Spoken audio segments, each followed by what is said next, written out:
holy shit. Man, we made it out. Boy, I know. I'm like, if you die, I die right after you. There's no fucking You're way. like Romeo and Juliet. Dude, I'm out. Scary. I'm out, you know? And it's funny, but it's at the same time, it's kind of like, you know, there was so much effort put into it. And you start to see these crazy rhetorics, like you mentioned, and you're like, we look at each other, you know, and she doesn't take any side of the females or the males. We're very both just pragmatic with our approaches on people's opinions. And, you know, if there's like, even if there's a guy, I'll be like, do you hear this motherfucker? Like, I was like, that's bullshit. She shouldn't, everyone shouldn't deal with that, you know? Like, no, I agree. but it's just, it's like matter of fact shit. It's just like, do we have to make this about anything other than human beings? We just, and you know what? That's how we approach things, honestly. The key to our success is that we always start at the human being on the other side. Ignition sequence start. 3, 2, 1, 0. All engine running. Liftoff. We have a liftoff.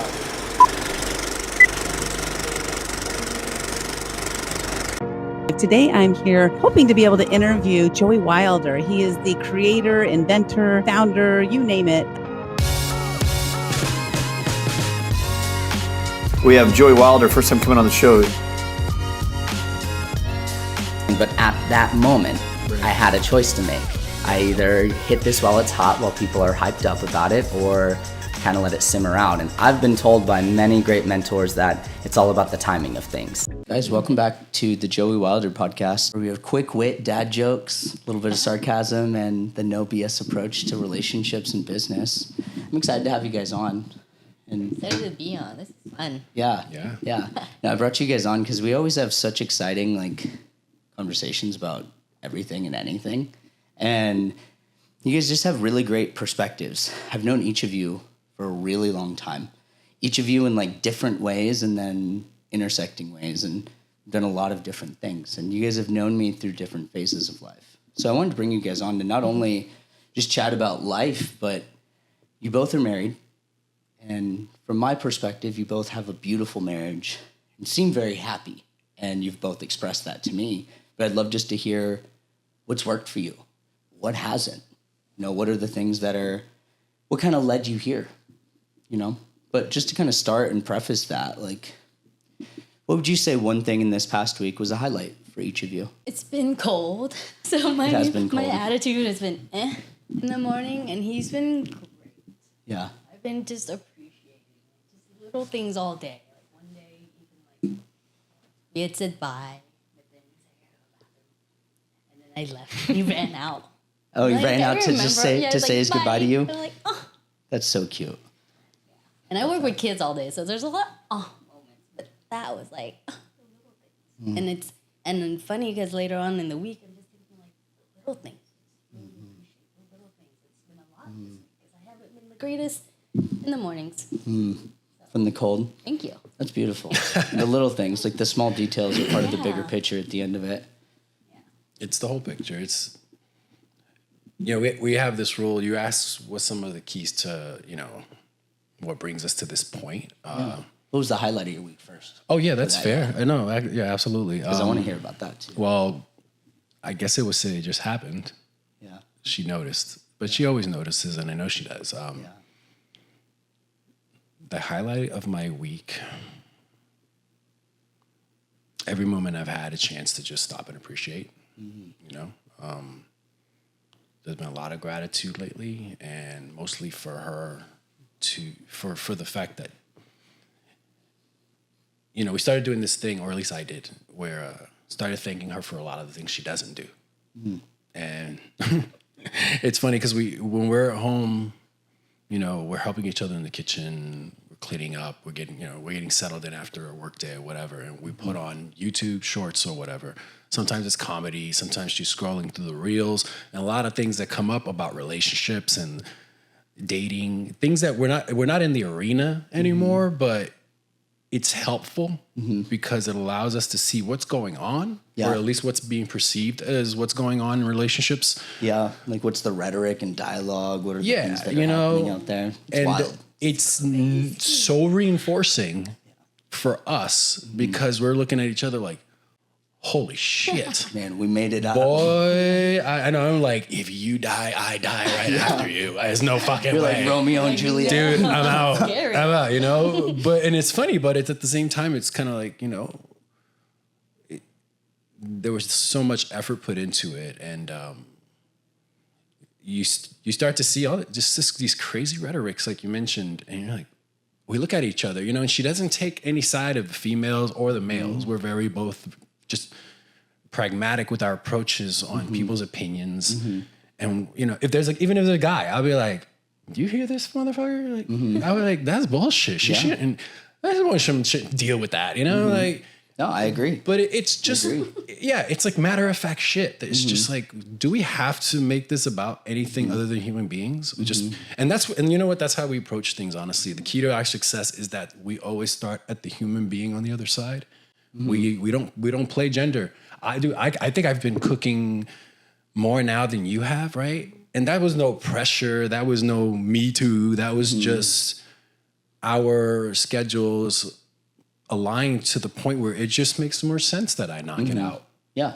Why it's am I just gonna? It's one of your why are you gonna wait until she gets home? Like, Exactly. I've been waiting. here. You're finally home. I got Take it. turns Yeah, like- without that pressure. Yeah. Yeah, Yeah. you know? It's like it, and some people will do that and like keep tabs. Like, oh, you know, I did it 4 times last week, and Well, I have guys one tell. thing we keep no tabs. in Yeah. this Well, household. when you start keeping tabs, it's like that's one of the pitfalls of a relationship. Like, I have people come to me and they're like, yeah, and she only did this twice last week, and I'm like, and how many times did she do this? And or like on the inverse, and if you want to, you're not going to keep tabs. yeah. Can I play devil's advocate?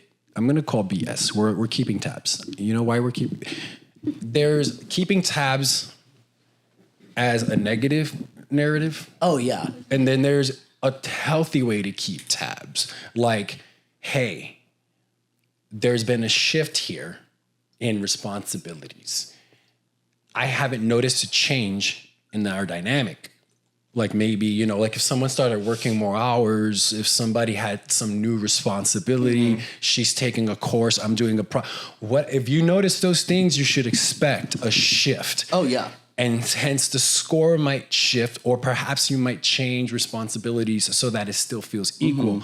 But that's not to say we're not keeping score or tabs, but there's a healthy way and an unhealthy way to do that. Because to not, we've had this discussion, we shouldn't avoid keeping tabs. We should do it in a way that's cohesive to our shared values, instead of it being like a judgmental thing that you're not even aware of. Because to fill her in is to let her know what matters to me, and do you share this value? And if you don't, then, you know, where do I meet you halfway? Yeah, or can you meet me here? Where like where's Yeah. where can you meet me? And most Right. people Have a won't have. conversation. Yeah, most people are like, yeah, she's not doing this.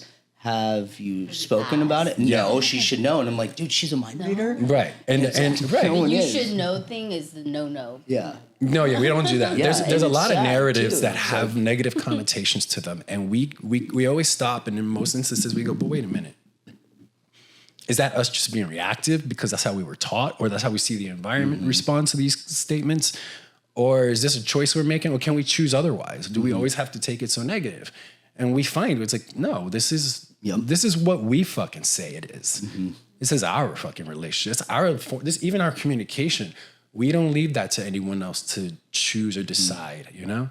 Yeah. Like we always, it's kind of a joke, but it's like we kind of it's English, but it's our own language. It's our own language because when we speak, we don't assume where the other person's coming from. We either we know for sure, or we ask. And we ask with the intention that I know they must mean well, you know, or even if you didn't take it wrong, it's like they always mean well. Otherwise, why am I with them? Yeah. Yeah. Do you feel like you were each always that way? Like not only with each other, but like in the past, or was that a learned trait? Was that something how did you each get to the point where we need to be able to hear each other? And in order to do so, we need to ask questions. Was it like friction between the two of you? Was it lessons learned that led you here? I'm just curious. I think it's a huge combination, but the need to ask questions and clarify was definitely started here in this relationship. Yeah. Because I really only had 2 real serious relationships in my life, and the other one totally failed because no communication with effort on this end, no effort on the other end. So when I found someone else That was huge for me because it's like, okay, at this point, I don't need anything except for someone to want to communicate with me. I don't quite know what that looks like yet. And he came in with this assertiveness, and we had very different energy, but it was also very complementary. You have to see and want to appreciate that and not take it as a pushback or something toxic just because it makes you feel uncomfortable. You grow through uncomfortability. So it's like, okay, I don't like this, but a lot of my mind thought was like, does it take much for me to shift back and be like, if I made this change, does it hurt me or does it help me? It helps. Cool, let's shift. This is going to help. It's going to be uncomfortable. It sucks, but who else is going to make me want to do this? The other end. I won't do this for a lot of people because I'm not a people pleaser. Yeah. I'm just like, I don't need it. I'm going this way anyway. Yeah. That's how I've been my whole life. So it's like, this person makes me want to do this, to even think or consider it. Okay. And that's been a lot of shift between the both of us. It's like that validation is like, I see what you want. It will bring value to my life in the future. So let's do this. Yeah. And that's where the question and answer and being like, okay, stand back.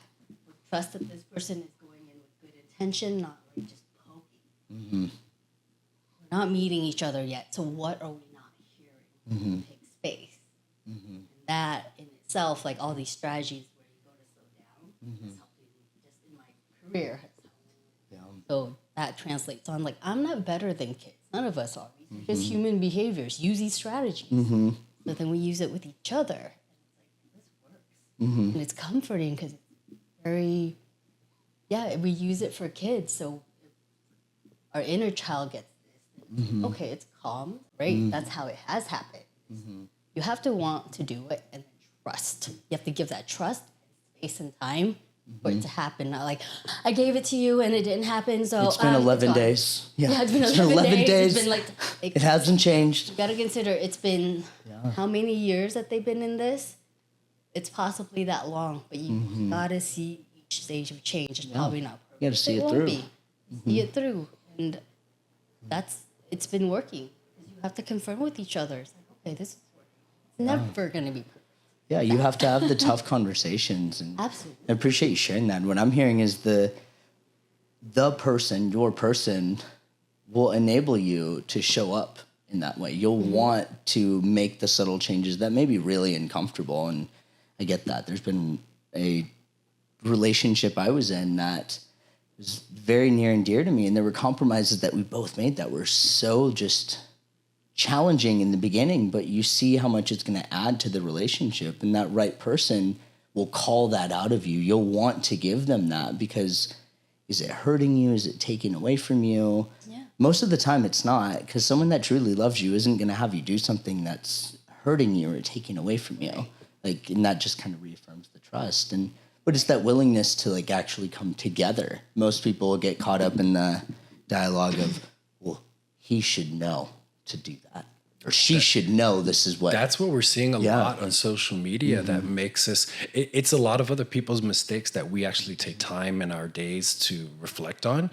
And we're like, you know, whether we've already mitigated it or even better yet, like I mentioned to you earlier, the games we like to play that help bring us together. We even bring it into those, you know, those moments where it's like, you know, maybe the last few weeks our work days have been pretty mundane and they've been the same old, you know, but there's ways to break out of those little, you know, ruts and not to blame each other and think it's the other person's fault. It's like, well, let's get fucking creative here then. Like it's nobody's responsibility but our own. And we take a lot of that time to initiate those moments where we'll take these deck of cards and we'll get into each other's. But we even came up with a funny way to play, you know how Cards Against Humanity is not really a two-person game, but you just get to see how deranged each of you are.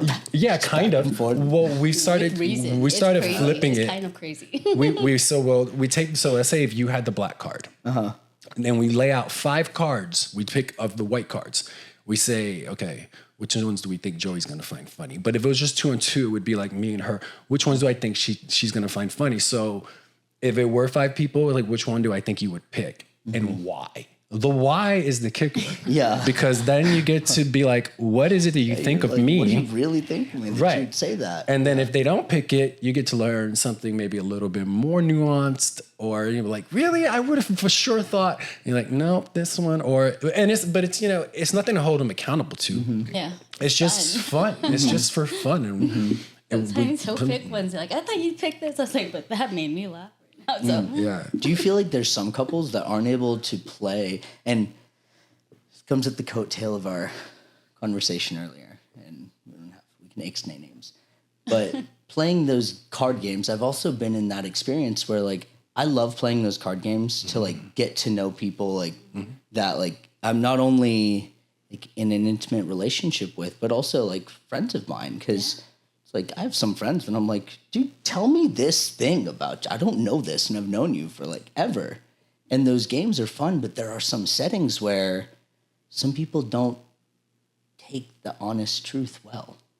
And trigger.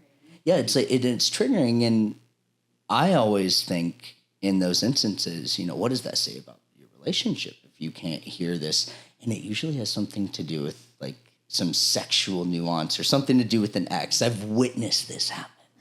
So we're playing the game, this card game, and I won't mention which one it is because I don't get free exposure on this show unless they pay me. Oh, that's good to know. I'm glad I kept my mouth shut. I was just like, a card game. Yeah, well, I mean, if you have an affiliate, like, we'll drop your link. That's the Maybe thing. someday, Like, but yeah. that's the thing is, like, whenever it happens, we'll drop it in this video. Definitely. Like, you're sure. I would recommend you consider who we're talking about. Yeah. It's made by psychologists, and it was well designed so much that we can't play it anymore because our There are values. ways around Yeah. any of those where you're like, we don't think that way, so how are we going to answer? yeah, there's some question games that I've played that I'm like, this isn't a great question. But to bring that back around, I was playing one of the games and it asked a sexual nuanced question. And it had to do with how many times you've had sex. And it meant like, just like, had sex like in general in lifetime, not how many partners. Yeah, this is why you read the cards over and over. She thought it said how many sexual partners. So she said it, and then he read the card, and she was like, wait, what do you mean? He was like, what did you think it said? And she was like, I thought it said how many sexual partners. And he was like, that's how many fucking partners you... And oh my God, if you had to witness a metaphorical class 1 hurricane happening in front of you, oh my God, I wish it was on a podcast. Like, we should play that. I should bring couples on and we should play a question card game with couples. You want we had that idea. We should do that sometime. We could set the baseline, You guys dude. should do that bit. You guys should do a podcast and do that. We've considered it. It's just that I know we're here today right now with your podcast, but to do our own, I just feel like, I don't know, you tell me if you agree or disagree, but if I'm speaking for both of us, it's just a matter of privacy. You know? We've considered trying avatars and things like that. It's just more time though. And we love each other because we spend time with each other. Yeah. And we have such success because we put a lot of energy into each other. And there's pros and cons to a lot of those things. But yeah, I there's actually like you. Yeah, there's I don't need a podcast because I like every couple's podcast. They don't like each other is what they just said. I'm just kidding. I'll clip that and use it for something. No, it's just, we find it's a weird conundrum to be in where we lack ambition because we feel personally that a lot of ambition is tied to certain goals in life. And quality relationships, especially intimate ones, is some of those goals. And when you already have that without half of the things that people pursue to obtain that kind of relationship, it kind of kills your want to go get for a lot of things, and then you kind of, it's allowed us to kind of narrow our scope to what we only with things we care about and what matters. I try to use the 4 tile rule and I apply it to our life as a general rule of thumb. We only focus on 4 things. And number 1 thing is each other. And then after that, it's, what not what makes us happy, but what makes us fulfilled. And fulfillment can be even in the moments of discomfort. We've also learned to embrace discomfort. Like, hey, you're uncomfortable right now. That's okay. It's okay. It's like validating the feelings that are there. Yeah, absolutely. Absolutely. I need to be fucking pissed right now for about probably, if it's a day, I'm sorry, but I promise you, it'll be worth the wait. But it's more worth the wait than trying to antagonize or force situations or you answer me now. Yeah. What's wrong? What's on your mind? Yeah. Talk. And it's and that's part of doesn't our work. language. Yeah. Like if I tell you I need space, trust that I need space, and also trust that I'm not gonna go fuck around, mess around. Yeah. I'm gonna actually take the space to reflect because I want to come back to it. Once again, it's like I do like you. You can love the person all the time. Love is easy. Like is hard. Maintaining like is hard. And it's like, okay, I do like you. I want you back in my space, but not right now because we're not good for each other right now. And that's cool. That's why spend time with that? Yeah. Yeah. And I agree. And most individuals get caught up in that dogma of like, oh, they're out. Like, fucking Peter and Paul, they're doing all of these things. And it's like, where did this, I usually, when I hear that in the work I do, I ask people, where did that thought come from? Like, where is that? Do you have reason to believe that? And it's like peeling away the layers. And sometimes it's just this arbitrary thought because media as well. Social media plays a big role. You know, you can scroll through it and you can see it any given day. You can find like cheater videos and all kinds of stuff. I've done a bunch of reactions on my channel to some, and I've had some guys that I work with, and when I used to work with women, like I've had those actual videos like shared with me. And it's sad to see those things, but it also impressions someone's thought. When you watch social media, when you watch anything, when you read things, that impressions thoughts sometimes that people didn't consent to. And if it's something like infidelity, the thing is healthy space is exactly that. It's healthy. Like, Need it. yeah, As a sometimes you just need a human, different you need environment. it. Like sometimes a plant doesn't grow because it's sitting in the shade. Yeah. It just needs to like get out into the sun. And sometimes when we're just sitting like in frustration, I confidently share with guys that I've worked with, like if there's that much friction, like take space, like go stay somewhere, but be clear in your communication in it. Don't just, I'll see you later. Because what you actually want her to do is to send you a text, where are you? Because then in your mind, you're like, she cares. Couldn't agree more, dude. Yeah, and it's like the like you run, like when someone runs away, the fuck you buy, they block someone, and it's like, no, they want you to call them 100 times, do the things, chase after them, because it reaffirms the story that they've told themselves in their mind that when you chase in some way, they care, instead of just turning to someone saying, I need space. Can you just tell me that you care because I care about you? And sometimes people won't just like, let me just be raw, but instead let me be cruel to you because that's what I've been conditioned to do to get love. And sometimes like kids learn it as children when they're like, they throw these temper tantrums, and it's like, granted there's circumstantial and situations where certain cases they may need to self-soothe, but other times it's just you coddle them before they're able to get to that point. And as an adult, when you get there, it's just, you have these adults that are dating that are really children trying to figure out how to feel their emotions and how to actually conflict resolve. Because we live in I'm going to pause there because I was going to go off on a esoteric jargon. And I was going to say we live in a world of people that walk away from what no longer serves them. Well, Because we're close to Encinitas out here. I appreciate what I do, and I've gone back to this field, taken a huge pay cut, and can't really find my way out of it. I really love it Yeah. because I get to practice this every day. I get to work with kids, and I've been in this field for 20 years. Mm-hmm. Work with kids of all different ages, but they're still in their developmental stages where they're gonna have to feel things, they're gonna have big emotions, where they don't even know what these emotions come from, and some of it's just feeling, some of it's just human, like the cheating aspect. You viscerally already have that within you. And then you see all social media and you watch things and it reconfirms it, and you have this image, and that could be me too. However, if you're getting in a relationship and you're trying to be intentional, you're like, okay, I've been cheated on before. I have reasons to not trust. But also, this is a new person. Am I bringing this on to this person? No. This is new. They haven't done anything to really... Yeah, it's not fair to them to It's hold not them fair to to that. them, so I have to step back and trust. okay, so in the beginning, yeah, some of those things, hard moments were really hard, really intense. But then it slows down. We start to learn, like, okay, we need that space so we can feel our feelings. This is just like the kids. Okay, use a strategy. Okay, it's okay. And it totally, first validate, like, I totally understand why you're mad. I don't have to agree, but, like, in that situation, what you're feeling right now, you're not getting what you want. You're feeling angry, anxious, whatever it may be, and you need this space. Go for it. I'm here when you need me.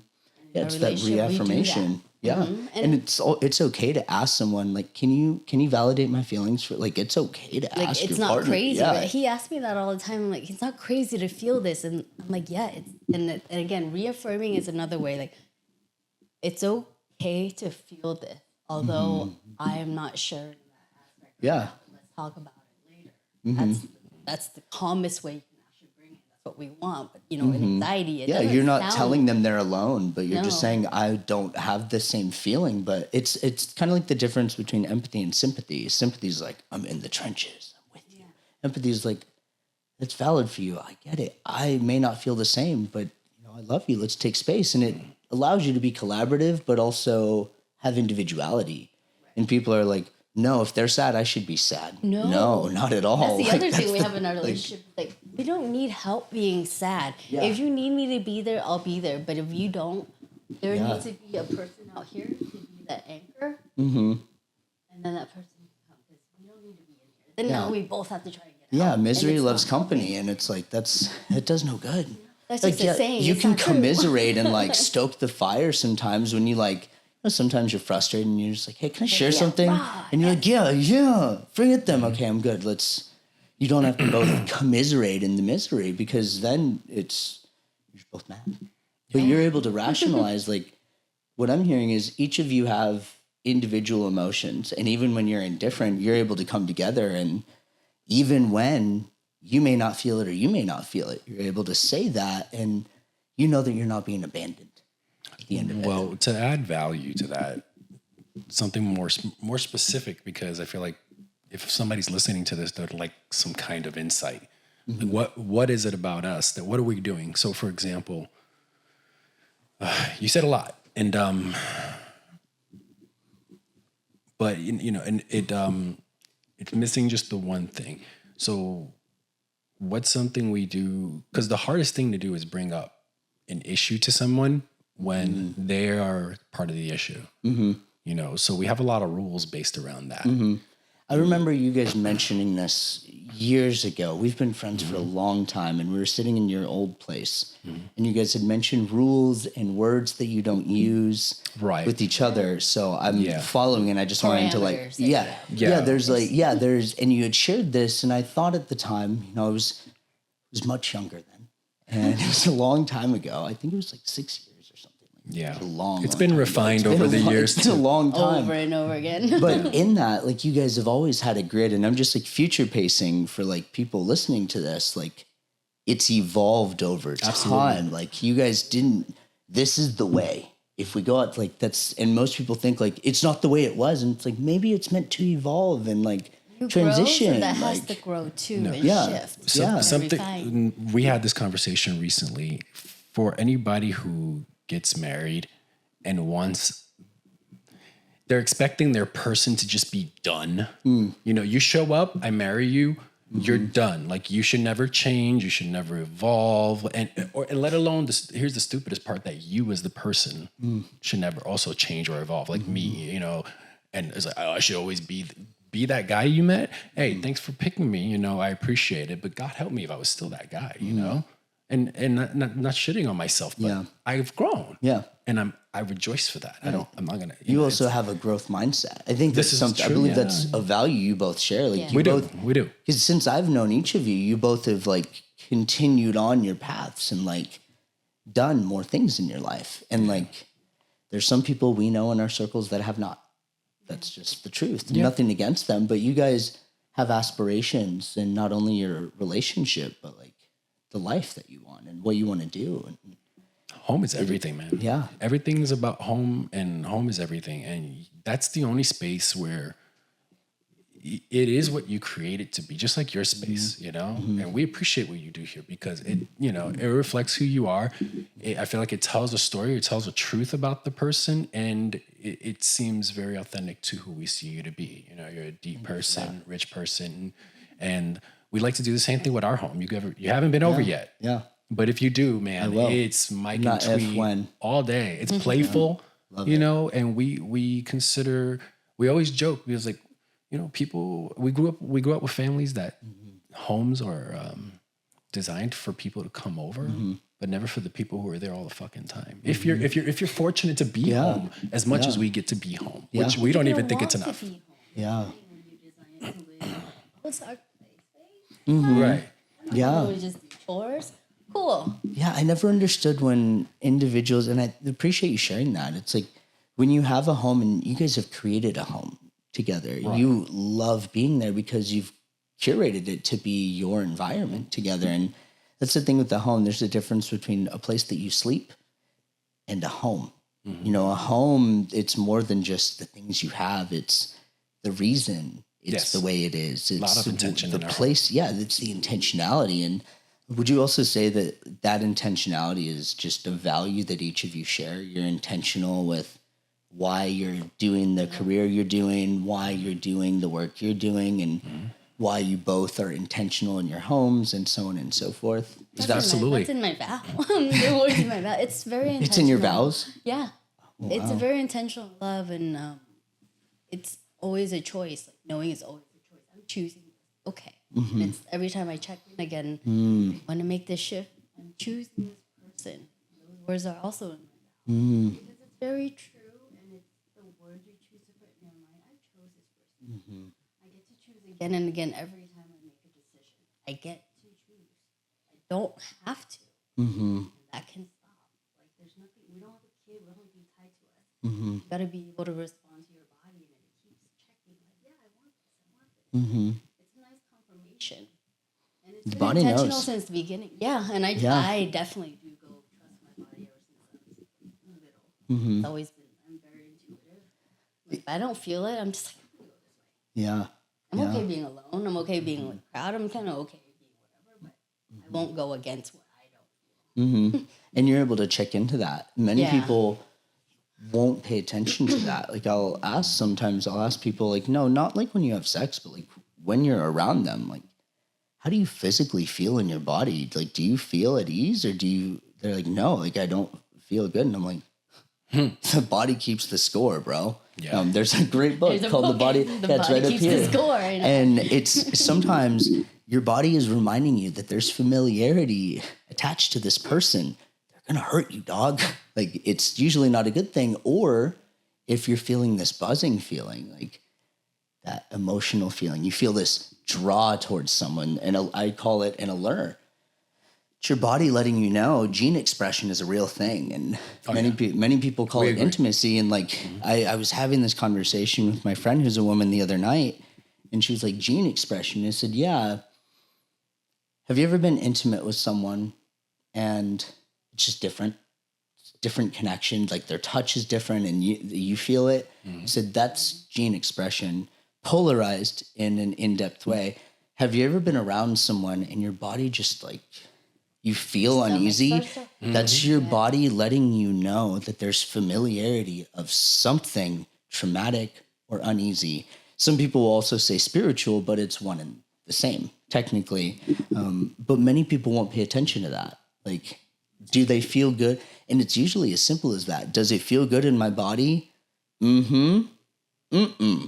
Like, body usually knows. Like, because if you like someone and they touch you, you know if you like their touch instantly. And if you don't like it, you know instantly. Like, our body knows. And I think it's great that you're both able to bring that into the relationship with the intentionality, because it starts there. Yeah. Oh yeah, we had that conversation too about our visceral responses, because our visceral responses, and that brings me full circle back to the value I wanted to add with regards to how we approach the uncomfortable conversations of like, hey, I really have to talk to you about something, or or perhaps like days when you're not as joyful and I'm clueless as to what's going on. So I've come up with a strategy recently, and I learned this, I think through Dr. Jordan Peterson's podcast, or just it might have just been as simple as just listening to his language, which I really enjoy doing. And now approaching her whenever it's like, I don't say she's overreacting, I don't call her out. I just go, based on scenario XYZ, it seems like we both had disproportionate reactions to that. And my reaction wasn't big and yours was. So is there something going on there? Because I'd like to understand and see how I could be of help. And if not, then if you just need your time, is that okay? Because I don't want to go, I don't want to have to share the discomfort if I don't have to. And if something you could sort out on your own, otherwise, if I could be of help, I'm cool. But if not, can I go be okay over here? Can I keep my okay while you do your thing if you need to feel uncomfortable? Because she does have she has what I feel seems disproportionate reactions to certain things in life, but I can criticize or I can just let her have her little monsters because they're there for a reason. Her life taught her to react that way. Back to the body keeps the score, right? So do I diminish the monster that in certain situations might be necessary? Do I tell all her protection signals to go away?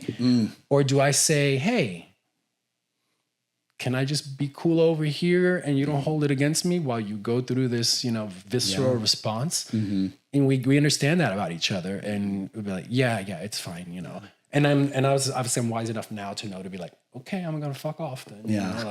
But it's not personal. And she never turns it around. That's the key though. She follows through. And she knows I'm always waiting and and waiting in good spirits too. Like, oh, you have to go be a little pain in the ass right now. I'll have a day too. I'm gonna need that. Yeah. And I'll want that space and I'll want her to have the same understanding, Yeah, you're able to both give each other that reciprocity and also not take it personally. The practices every day too. My job. By the way, we had the same job at one point, so I'm not without the experience. So with the little kids that come through when they have to feel these things, you're like, oh, you just need that? Okay, that's cool. Go do it over there. Yeah. I'll check in with you in 2 minutes. And it's like, I'm not gonna bother you. We're not gonna talk to each other. Sometimes you have to make that rule because they'll try to talk to you, but then it's still like you don't know that my voice right now is very annoying to you. So if you try to talk to me and I talk to you back, you're not gonna hear me. So we're doing quiet, okay? It's like reaffirming that. Yeah, like go. What do you need right now for a strategy? Take a breath. Go put a blanket over yourself. What do you need? Go do that. I'll set a timer and we'll come back and check. And let me know. And that's what we literally do. Maybe not in the nicest language like that. But it does get. But you guys are clear. We're clear, and it was like, oh, you just need to feel it. I'm not gonna stop it. That's some of these kids, like they're hitting, they're biting you and stuff. I don't want you to stop that because you might need that in certain offenses right now. Let me help you see which environment that's appropriate and what's not. But keep that. Yeah. See, that's powerful there. Like. And not being mean. You could be upset, but you can't be mean. Yeah. And that's upset, but don't be mean. Yeah, because you that's valuable. Upset. There's some people that are going to hear this that will get value from that. You can be upset, but you can't be mean. There's a client that comes to mind that should say that to his wife because she is cruel to him. Like me, I could tell you, I'm not going to say it out loud, but mean in a way that it's like, I told him last time I was on a call and I was like, people can't talk to you this way. And I was like, dude, what if a man talked to you this way? And he was like, and this guy's like 6'4", like specimen, super successful guy. And he's like, well, I'd have to deal with that. And I was like, why is the person that you love and you have 3 children with talking to you this way then? And it's like, when you let it get that far, when there's no parameters of what's okay and like, hey, you can be upset, but you can't be mean. And that's the antithesis of what I was sharing with him. And I said, she can be angry, but she can't be mean to you. You're not a punching bag. Just because you're her husband does not mean you need to carry all her shit. Like and many people lose sight of that. This is your partner that you love. You deserve to give them like some compassion through clear communication, not this like, I'll talk to you later.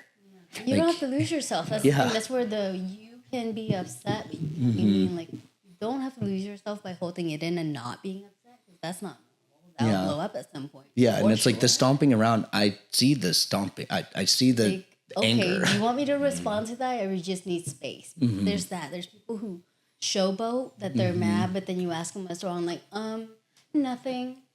They just want you to keep asking, and Yeah, I 'cause can't they handle want- that. yeah, I we can't- both can't. So we talked about it. Yeah. So if you tell me you don't need help, I'm gonna give you space respectfully. If you need to come back, I will. But don't play. Just to be clear, the space. So we can even break down the strategy further. Yeah. The space is for the visceral response, that that part of your shitty personality that you can't control, that everybody has. And again, when it comes to things that come across as disproportionate to the other person, they're not having the same response. It's like, oh, okay, something's going on over there. If you can't be of help, remove yourself kindly and let the other person know you're still on their side. Now, it doesn't always need to be words, because here's what will happen. I'll use myself as the example, because I've been the example many a times in this situation. If I'm pissed at something, and I've made it known that, hey, I'm just gonna need some space. If it's visceral, I'm like, we have the whole safe word, like, no, stop. Like, this ends right now. We're not gonna say anything good to each other. Let's walk away. So you guys have like there's a word. Yeah. Like if the word is said, it's And like the. It always requires some refinement, but we've found more refined ways nowadays, and also we've also giving each other the space to have those dark moments and not seeing it as a flaw in the other person's character, because we'd be a hypocrite. Period. Yeah. Like without Yeah. without no question. one's perfect. No one. No one is Yeah. a saint at Right. all. And it's not her fault because she has a vagina and I have, Yeah. none of these Yeah. stupid fucking things. Yeah. You're just a stupid fucking human being. Get over it. Right. And then so when I'm ready to start being around her again, I don't start talking to her. I go and I honor my relationship. I honor the values that we share, and I start doing simple things. If the trash needs to be taken out, I start taking out the trash. If the house needs to be cleaned up, if it's almost dinner time, maybe I wasn't so happy with you that morning, right? But you still come home to food. I honor her in the ways that show that even if I'm not the happiest with you, maybe I don't have anything great to say to you, but I'm going to still show up where it matters, good or bad, like discipline. Yeah. Do the thing you don't like. Yeah, you're not gonna give the person you love contempt just because you guys are indifferent. Right. Yes. That message says, I still care and I want to. Yeah, be you're not trying here. to teach her a lesson because you guys Yeah. are upset, and Thank people you. do that, and it's Yes. like, what? And They don't. Why? Need, That's been our contract, Yeah. and that has saved us. I feel like that's a huge part of what has kept minor little earthquakes to keep them from going into huge freaking explosions, because It's consistency. You can be consistent even when shit's on the rocks. Yeah. And if someone can be consistent when like there's individuality and you're taking space and you can still follow through on the responsibilities and the Yeah. nuances that are really the things I say, I'm still here. Yeah. Like, we matter. Yeah, Because if I hey, start I'm not doing, abandoning you. I'm not Like, I'm doing still with I'm you. not Yeah. abandoning. Also, That's we it. don't go out. Like, we get upset. There's no, like, I used to have to go, but I had reasons, and it took a long time for her to get used to it. But when I understood that my reason for escaping off into the car was because I grew up without any personal space. I didn't have a bedroom growing up. Yeah. And then, being veteran and all, the car was my safe haven in a lot of places that I've been in bad times. I could always just go escape, drive away, call it what you will, a cop out. I don't give a fuck. That was my coping mechanism. She had to endure that until after a while, when I was able to put it into words, it's like, this is just how I handle it. I don't like who feel like I'm becoming in those instances. Please just let me have the space. No, I would drive a block away. I wouldn't even go far. It was just to get away from that energy. Yeah. But to you can change. synthesize it then. Right, Yeah. right. I couldn't because I was too busy being upset and ruminating. And that's what she would be afraid of. But with the time and the positive reinforcements that she was there for me, I started finding new approaches because she would respond well to them, which then allowed me to repeat them. We don't repeat anything that doesn't receive positive reinforcement, period. And I didn't grow up in that kind of situation. She's probably one of the very few people, and I have fucked up some situations in my life where I was receiving it but didn't recognize it or didn't have a replacement strategy or behavior for it. And I paid the price, and so did others. And I've learned from that, though. Otherwise, I wouldn't have the relationship I have today. And we talk about those hard, and they're not even hard. It's more like you had to go through that to be who you are.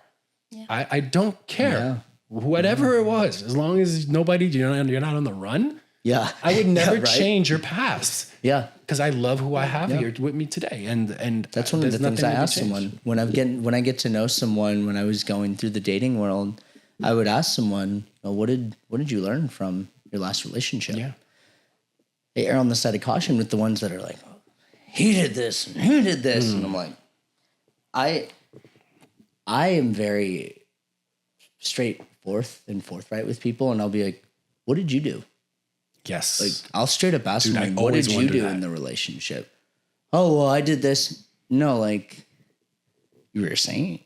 No. If we were to call your ex and like, cause I'm genuinely curious, cause what I want to hear is like, what did you actually learn? Cause just because it ended doesn't mean that you were excluded from anything going wrong, unless you just are terrible at picking people and you just picked a horrible person, and that actually just says more about you than anything. Yeah, you're still the common denominator. But it's like, what I'm hearing is you each were able to like see the things that you learned from the past and also come together, and you were able to have compassion, and you were able to also lean in, because I can relate to that. Like I didn't have my own room until I was emancipated at 15. And then I had a room where my bed touched all four corners. And I thought I made it then. And so this home was like a dream, and the dream continues expanding. And I don't have them up here, but all the journals that I bless you. I have these journals that I've written since I was 17. And there's things that have happened that I've like written about that have literally specifically, like working for TEDx. I wrote about that in 2012, and it happened in 2014. I have this all in journals, like written with the date and everything. And in it, there's nuances of relationships where I've like mentioned like certain lessons I want to learn and really like embody. And it took knowingness, but it also took recognizing that retreating, I also used to go to my car, even when I had like an apartment with a partner. Like, and I didn't know what else to do, because the only time I ever saw a conflict with my mom, she would storm off anytime I would try to have like a clarifying conversation. And this is then. And it taught me that conflict resolve is actually saying like a visceral one-liner and storming off. Yeah. Yeah. And it's like ending it, drawing it, like proverbial Braveheart is what I call it. You draw a line in the sand, like you're ready for war, and then you storm off. And I used to go to my car. And then when I got older and was able to recognize that I would get really passionate about certain things. And unlike my mom, I don't raise my voice. I just like stay at this tone, which I've gotten the feedback makes it much worse. Like it seems like you're very stoic, and like it's kind of like feel like you're about to tell me, hey, it's done.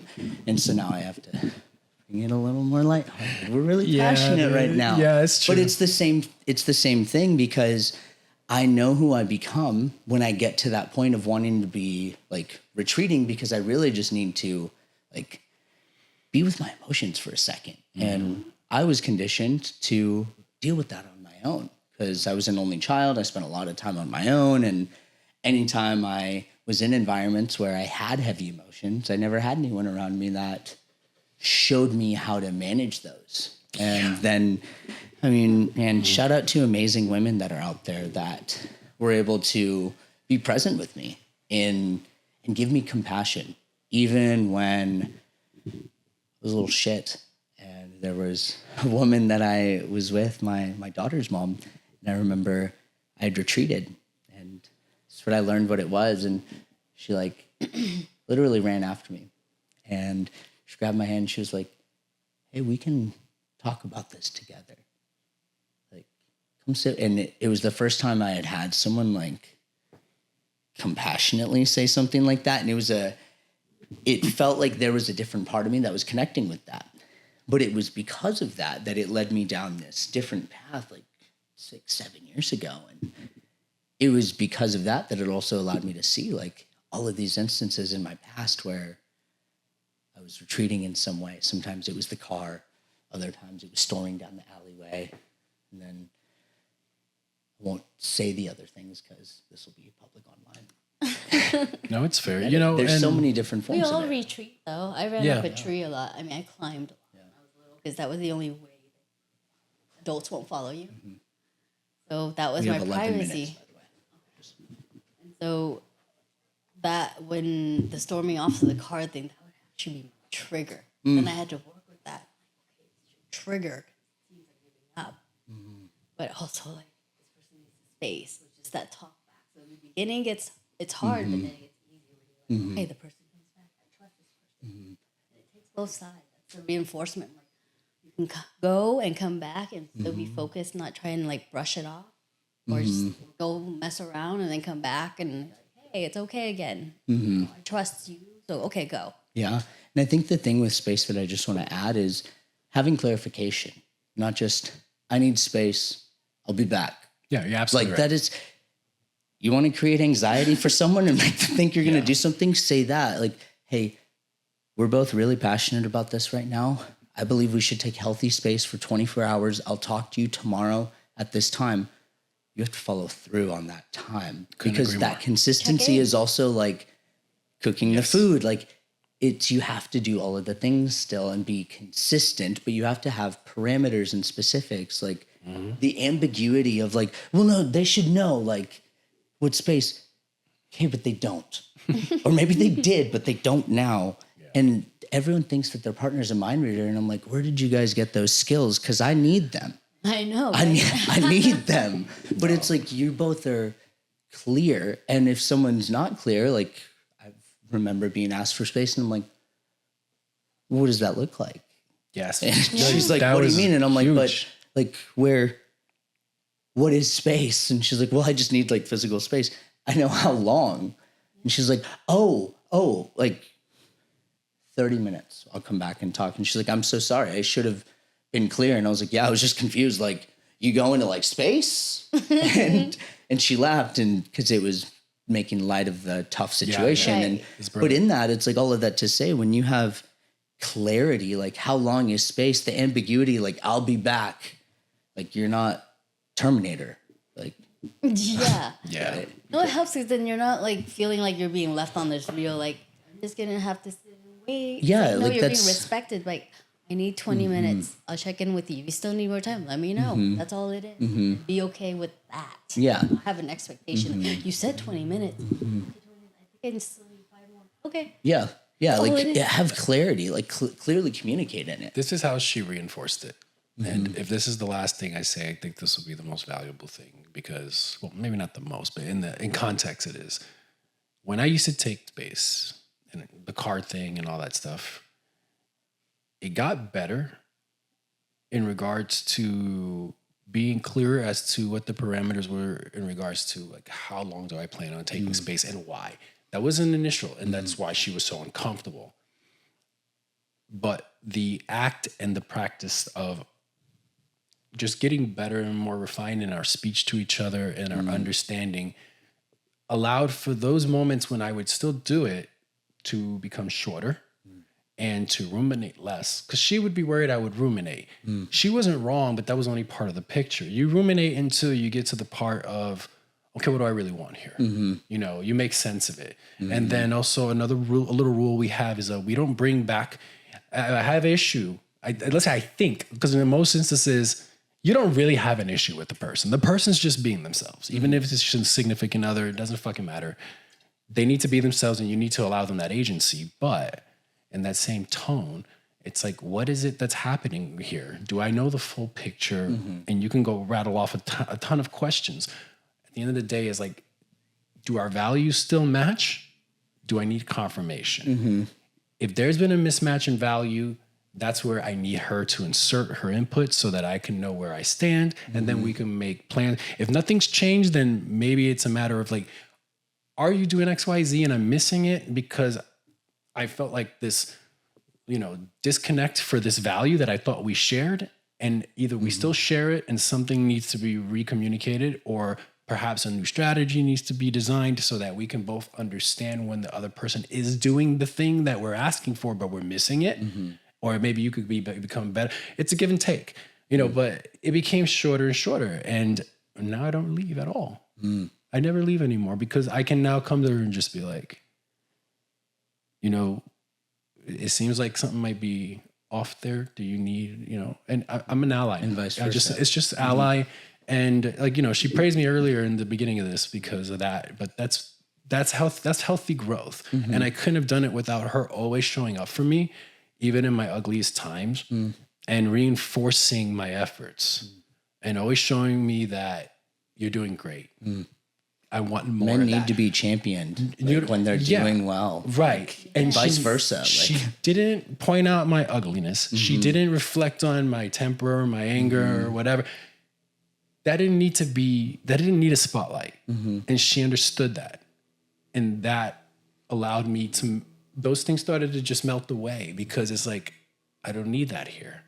Now that side of me is reserved for other, you know, issues in life that's never going to go away because there's no fucking way in hell, you know? But because even to protect her in that, in those instances, but yeah, I couldn't have done it without her, man. But it's this constant feedback loop. I do, she responds in the way that reinforces what I did, lets me know that's the right thing. Yeah. And it makes me a better person, a better communicator, a lot of things. And then I'm like, I can get to these solutions so much faster now that they're almost instant now. And we're not even at our 10-year mark yet. I mean, so I don't know what I do without her, you know, but it's a unified effort for sure. It's no one here is the angel and no one's like, no, we're not saving each other. Yeah. This is all intention. It's together. We also know our lives our lives would probably be completely different if we were separated from each other or never met. We understand that those would take different paths, and that's not a personal thing. Like, oh, would your life be different without me? Yeah, motherfucker, probably. Yeah. Like when people ask that, be. if you were single, would you date like this Starburst rapper? Like That's another rule we don't do. Why do you ask this arbitrary question? You're looking at one of the only women in the world who I don't know, but she doesn't ask me hypotheticals like, would you love me if I was a fucking worm? I did that. Like, Would you love me if I was a worm? and if she does it, I know she said 1,000% I'd goofing be off. like, am I a worm? He's like, show me the worm. Okay. Remember that video you showed me? Like the girl was asking her man, like if you were in a room with 100 women, and he tried to flip it, and he was like, well, what am I doing in a room with 100 women? And she was like, what are you doing Dude, that does not exist in our house. This was a video that was shown on I was like, oh No. my gosh, what? She totally just That's called entrapment. Yeah. Yep. We have He chalked asked- that up. First, I gave him praise before she even responded. I was like, that's a great response, dude. And she's like, what are you doing with it? Whoa, what? He asked. Yes. What am I doing? yeah. He just asked you that question. It's wild. Those games are not allowed in And our then home. she went off, and he was just like, Yeah, no those. way. I refer to that. I was sharing this with a friend last night, and she said that she was someone that is a lot to handle. I said, I don't think you're a lot to handle. I think that you have elegance and respect for yourself, and you hold yourself to a high standard. I don't think you're a lot to handle. I know women that are a lot to handle. They're like a metaphorical bowl. And here's the truth. Like, it's fine. Like, you can be you, but no real man is going to want to come home and tame a bull because you're not actually a lot to handle. You're an energy suck and you repel good men, but you believe you're a lot to handle. And really the men that those women end up with are the meek people pleasers that end up becoming my clients in the end of it. And the thing is, in those instances, like, they have to, what I say is called be the man. Like, you have to reaffirm, like, you can't talk to me this way. You cannot treat me this way. If you're in a relationship, like, that's not just how it goes. But I know many men that fall in those categories. It's sad. I can't speculate on how men get to those spots. I've been in some short stint, like dating kind of relationships where I've had some women come at me aggressively. Yeah, dude, I am not the one, you know, like, I can't. There was a phase of my life where when I was really young, I wasn't chosen because I was really overweight, really out of shape. And then I grew up, and then I got successful, and then I had something that everyone wanted and was chosen a lot. And you got to see the like ugly side of people and many different like polarities. And this is probably going to sound horrible, but I wasn't like a gigolo or anything like that. But during that, I got to see the crassness of how some people can be, and also on the inverse, in the work that I do now, the things that people will do just to get